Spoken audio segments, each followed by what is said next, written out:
aujourd'hui nous sommes en compagnie de Bernadette et on poursuit la découverte des coulisses des vieux métiers à Azap.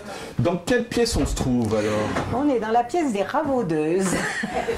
Alors ça commence très fort, je vais vous demander de nous dire ce que c'est que ravaudeuse. On répare les vieux vêtements, c'est-à-dire qu'on trie. On nous apporte beaucoup de choses. On trie les vêtements, on remet en état ce qu'il y a besoin et on numérote tous les vêtements qui nous sont donnés. On a des registres où tout est enregistré avec un numéro qui correspond pour les jupes, pour les chemisiers, pour les chemises d'hommes, pour les pantalons, etc. Voilà, alors il y a madame qui est en train de nous montrer tout simplement. Oui. Donc oui, comme on m'a expliqué, vous mettez le nom vieux métier pour bien dire que c'est devenu la propriété de... Et puis donc, il y a des numéros qui correspondent à chaque pièce. Alors, voilà, merci beaucoup, c'est super.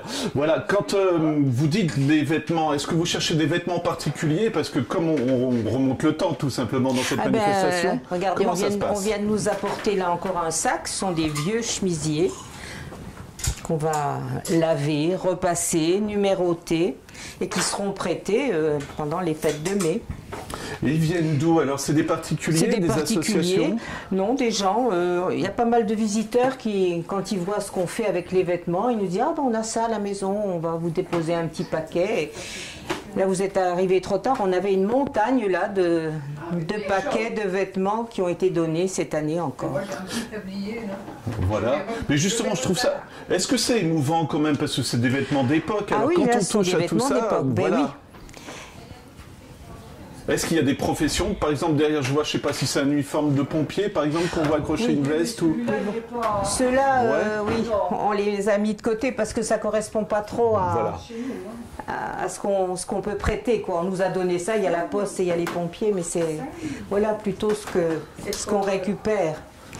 Hein, des dentelles, c'est une chemise, des jupes, des chemisiers, des pantalons pour les messieurs, des tabliers de jardiniers.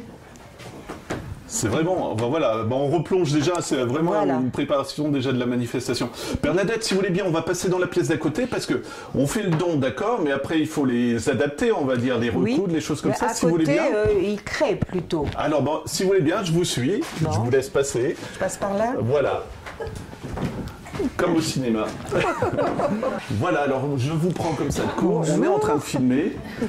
Donc je vous laisse nous expliquer un petit peu ce qui se passe ici, Bernadette. C'est la partie confection, hein, tout simplement. Ici, c'est Dorothée qui dirige la salle ici. Là, c'est la confection. Nous, je vous ai dit, nous, on est les ravaudeuses. Voilà. Alors quand on dit confection, ça veut dire quoi? Qu'on crée les vêtements cette fois-ci? Oui. Ça veut dire quoi? Il y a des métiers qui seront représentés cette année dont on n'a pas les vêtements, il faut les recréer par exemple? Puis pour les bénévoles, là, on est toujours en manque de jupes, on essaye d'adapter aux tailles des personnes, etc. quoi. Voilà, alors je me promène un petit peu dans la pièce, mais là c'est de la création, à côté c'est de la récupération. Voilà. Puis le vestiaire aussi. C'est ce qu'on va faire, on va aller découvrir le vestiaire aussi. Ah oui, on gère le vestiaire, oui. Voilà. Alors au fur et à mesure que le mois de mai se rapproche, ça veut dire quoi? Qu'il y a des gens qui vont venir essayer les vêtements par exemple? Comment ça se passe? Le soir de la réunion générale, on ouvre le vestiaire et les gens viennent chercher ce qu'ils ont besoin pour leur métier. Est-ce qu'il y a un petit peu d'excitation? Parce qu'il y a un petit côté enfant aussi, donc ça nous a se redéguiser et des choses comme ça, j'imagine. Nous, on ne dit pas qu'on se déguise, on dit qu'on est costumé. Alors, est-ce qu'il y a du plaisir à se costumer? Ah oui, justement? bien sûr, oui. Ouais. Et on essaie que ce soit le plus vrai possible. Hein. Voilà. On élimine tout ce qui est nylon, tout ce qui est... Voilà, c'est ce que j'allais dire. On trouve les gestes, du coup, ça aide à rentrer dans le personnage, on va dire, ou pas? Oui, ouais. Oui. Du coup, vous êtes combien, alors, mesdames, en tout? Parce que ça fait beaucoup de travail, là.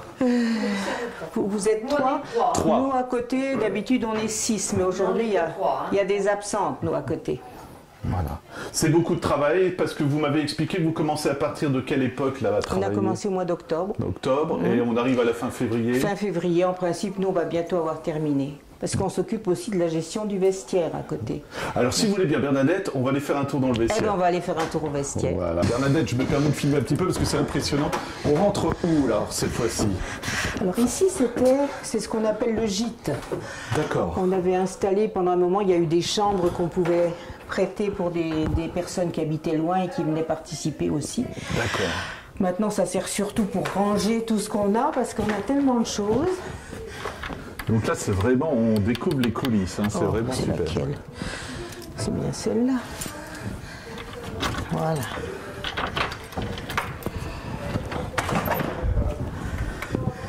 Voilà le vestiaire, une partie du vestiaire. D'accord, mais c'est impressionnant. Ça veut dire qu'il y a combien de costumes, vous savez à peu près ici Écoutez, dans les cahiers, on peut voir. Des chemises d'hommes, on en a pas loin de 200. Les chemisiers, on dépasse les 200, je crois, maintenant. Hein, j'ai pas les cahiers, là, mais on arrive à des numéros 200 et quelques. Hein. Là, vous avez pour les hommes, hein, les chemises, les gilets, les pantalons. Et tous les vêtements seront portés toute la manifestation ou il y en a qui sont un petit peu en sécurité, on va dire, si quelqu'un déchire un pantalon? Non, on ne prête pas tout. Hein, puis d'accord. Ça dépend aussi des tailles des personnes. Hein. Non, il y en a toujours qui restent en secours. Là, vous avez pour les dames. Et alors, les personnes viennent choisir leurs vêtements ou en fonction de où ils vont se trouver sur le village? Voilà, exactement, oui. Hein. S'ils ont vraiment un rôle de paysan, bon, on ne peut pas les habiller comme une dame qui est dans un magasin ou une élégante. Alors, comme vous le disiez, je fais attention, vous êtes costumé, mais j'ai l'impression d'être dans les coulisses d'un théâtre aussi. Est-ce que vous seriez d'accord? Parce qu'il y a vraiment des beaux costumes, quoi. C'est vraiment très très bien entretenu. Il y a des associations il y a des associations qui nous en empruntent. Hein. Carrément. Oui, on a quelques belles pour des robes manifestations ou des choses comme ça? Oui, oui. Alors les robes, oui, moi j'ai envie de découvrir tout ça, Bernadette, parce que c'est vraiment très beau. Voilà, elles sont là, les belles robes. Voilà. Ah, c'est magnifique. C'est un peu sombre. Hein. Non, ça va très bien, vous inquiétez pas. Ouais. Oh, il y en a des plus belles encore que ça. Il y en a beaucoup qui sont sous housses. Oui, elles sont sous les housses. Non, mais on va pas vous demander de tout sortir, mais par exemple, quand c'est la reconstitution d'un mariage, des choses comme ça, ça peut... Oui, ben, cette année, on faisait un défilé d'élégantes. Oui. Donc, elles avaient des robes, regardez. Ah là, ça, c'est une robe qui a été faite par l'atelier confection. Hein, c'est ça, hein, Jeannette. Et là, du coup, vous partez à partir de modèles, quand vous dites les élégantes, des choses comme ça, vous cherchez des photos on a des revues anciennes, oui. Comme pour les chapeaux, pareil. Exactement. Et est-ce que vous réfléchissez à un certain thème? Par exemple, comme vous disiez, les élégantes, ça va se refaire cette année? Ou le mariage Il y a eu des thèmes. Hein. Il y a eu le mariage, il y a eu... Qu'est-ce qu'il y a eu? Une année, c'était axé sur la laine. Une année, on essaye qu'il y ait un thème. Cette année, c'est sur le travail des chevaux. D'accord. Voilà. Donc là, il y a des tenues peut-être sur le cuir ou des choses comme ça, non? Sur le cuir, et puis on a un manège, un moulin à huile. C'est le cheval qui tourne dans le manège pour actionner les meules, pour écraser le colza. Alors on imagine, parce que je vous vois enlever des étiquettes, tout ça, il faut vraiment être organisé aussi. Parce que... on a donné le numéro, donc qu'elles ont brodé dedans. Moi je remets sur le cintre avec le numéro. D'accord. Et on remet en ordre. Et après, ils sont classés par ordre. Donc pour faire un inventaire, c'est beaucoup plus simple. On voit tout de suite ce qui manque. Voilà. Est-ce que ça... Il y a des passionnés, des gens qui veulent vous rejoindre parfois, qui disent ah oui, oui. Il y a encore des gens qui viennent? Ah oui, il y en a qui proposent leur service. Bien sûr, c'est bien quand c'est un métier vraiment qui correspond. Mais... Et on va le rappeler, vous êtes toutes des bénévoles aussi. C'est vraiment pour le plaisir de faire ça.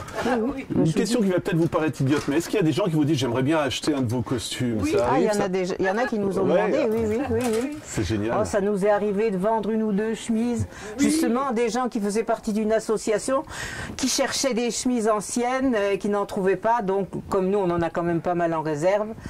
Nous, c'est plutôt les chemises paysannes plutôt que les chemises habillées. Donc, on a vendu une chemise habillée. Voilà. Tu en as vendu une, oui. Oui, une. Mais malgré tout, ça doit. Je sais que les gens vous regardent quand vous êtes habillé. Il y a vraiment de l'envie aussi, je pense. Hein. Même quand les enfants sont habillés, c'est incroyable le nombre de photos qu'elles font. Ah oui, les photos, oui.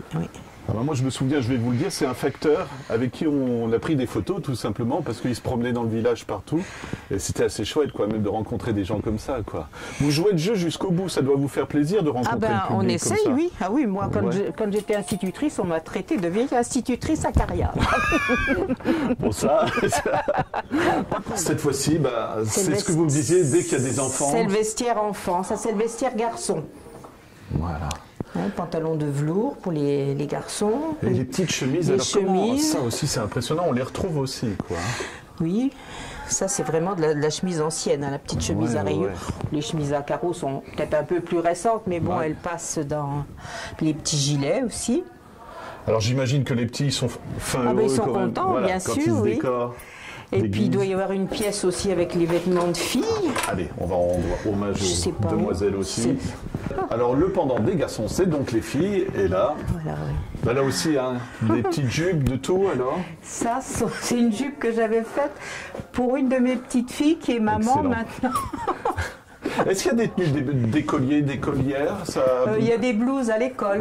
À l'école, il y a des blouses noires. Mais c'est un boulot monstrueux quand on y pense. Je dis ça, mais je me dis du coup, alors écolière, le maître d'école, les paysans. Quand j'étais à l'école avec mon mari, on a cherché pendant des années les porte-plumes, les plumes, parce qu'il faut les remplacer, elles s'abîment, les blouses, les sacs, les trousses, enfin pas les trousses, les plumiers. Oui. Et puis il y a beaucoup de gens qui apportent aussi. Hein. Je me rappelle d'une dame qui est arrivée avec des livres et des cahiers de son grand-père. C'est formidable. Et, des brocantes aussi vous faites ou pas? Là je faisais des brocantes. J'en fais plus parce que je suis toute seule maintenant, mais avec mon mari on courait les brocantes pour améliorer l'intérieur de l'école à ce moment-là. Est-ce que c'est un défi tous les ans alors du coup d'apporter des nouvelles décorations on essaye, oui, Là où je suis maintenant dans les vêtements anciens, on va essayer cette année de présenter autre chose, que ce ne soit pas tous les ans, parce que comme il y a quand même beaucoup de visiteurs qui reviennent, qui voient un petit peu des changements, que ce ne soit pas toujours les mêmes choses qui soient présentées. Beaucoup de fierté, j'imagine, chez vous aussi, de voir comme ça que les gens apprécient votre travail, non? Ah oui, oui, c'est sûr, c'est sûr. Puis on est vraiment une famille maintenant ici. Ça fait combien de temps que vous êtes ici au vieux métier bénévolement? J'ai commencé ici à la ferme des Roises en 1990. Ça fera ma 30e année. Vous attendiez à ce que ça perdure comme ça? Parce que c'est impressionnant quand même. On espérait, mais c'est vrai que ça a pris beaucoup d'ampleur. Au départ, on n'était pas si nombreux. Hein. Et ce qui est bien, c'est que c'est pris au sérieux. Je vois comment. Voilà. On essaye aussi que tout soit vrai. Voilà. Hein, dans les constructions, dans les costumes, que on ne va pas mettre des choses en nylon ou des choses... de ces années-ci, quoi. Voilà. Donc, vraiment, ma toute dernière question, là, au moment où on filme, on est presque à la fin, allez, à la mi-février, fin février. Vous m'expliquez, l'atelier va s'arrêter, tout simplement. Qu'est-ce qui va se passer de février au mois de mai, alors, du coup? Eh bien, moi, personnellement, je vais arranger ma boutique. Voilà. Parce que, justement, avec d'autres personnes, je présente les... On a appelé ça la pièce où on se trouve dans l'armoire de nos grands-mères. Donc on présente tous les vêtements anciens. Donc il faut les remettre en état, il faut laver, repasser et puis accrocher dans la pièce. Donc voilà, on est toujours en route.